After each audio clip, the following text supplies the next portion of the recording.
நமஸ்காரம். இன்னைக்கு நான் முட்டைக்கோஸ் கேபேஜ் கறி பண்ண போகிறேன், தேங்காய் போட்டு. அது எப்படின்னு பார்க்கலாமா? அடுப்பத்தை வச்சு இல்பச்சட்டி போட்டிருக்கேன், எண்ணெய் விடுறேன்.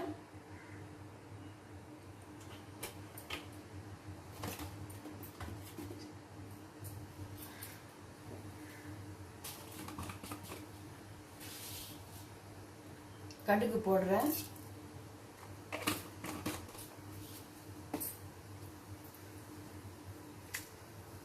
மிளகா வத்தல், உளுத்தம்பருப்பு.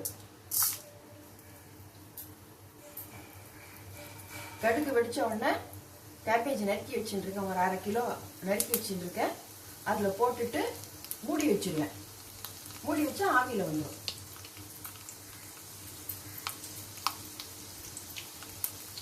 வெங்காயப்பொடி கொஞ்சம் போடுறேன், போட்டால் நல்லாயிருக்கும்.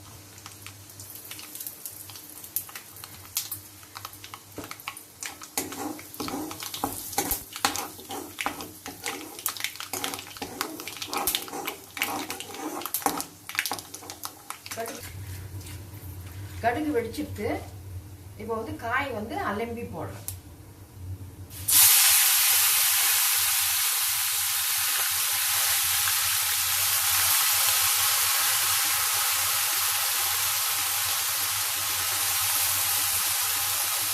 மிளகாய் போடுறேன், உரப்புக்கு போட்டால் நல்லா. இப்போ இதை மூடி வச்சிடுறேன். மூடி வச்சா ஆவியில் வெந்துடும். இப்போ காயை வந்து மூடி வச்சிருக்கேன், ஆவியில் வெந்துடும். கிளறி விட போறேன் திறந்துட்டு.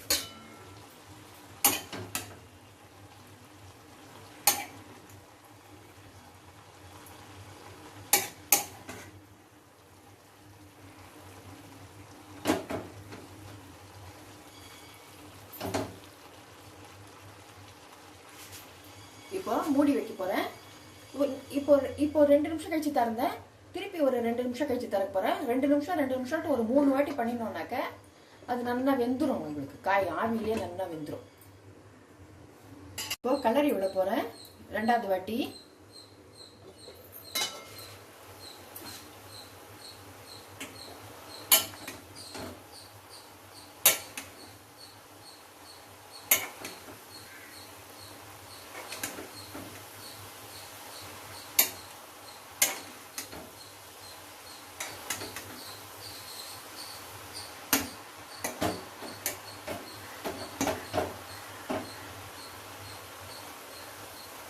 அது அடியில் தண்ணி இருக்கு, அது வத்தி எடுத்துனாக்கா நல்லா வெந்துடும். உப்பு போட்டோம்னா இன்னும் கொஞ்சம் தண்ணி வந்துடும், அதுலேயே நல்லா வந்துடும். உங்களுக்கு இதுக்கு தண்ணி ஊற்ற வேண்டாம்.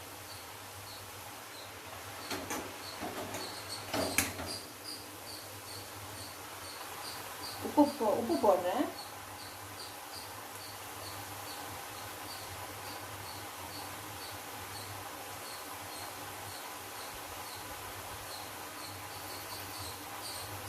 இப்போ கிளறி விட்டுட்டு திருப்பி மூடி வைக்க போறேன்.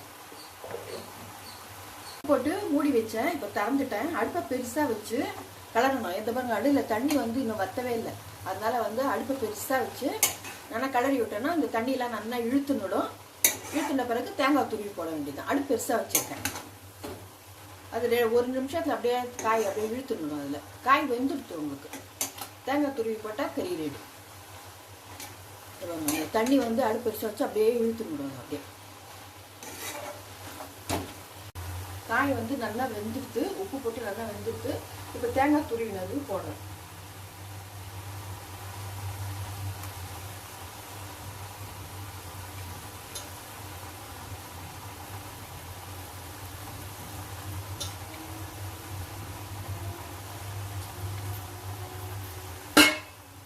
இப்போ கிளறி விட்டுறேன்.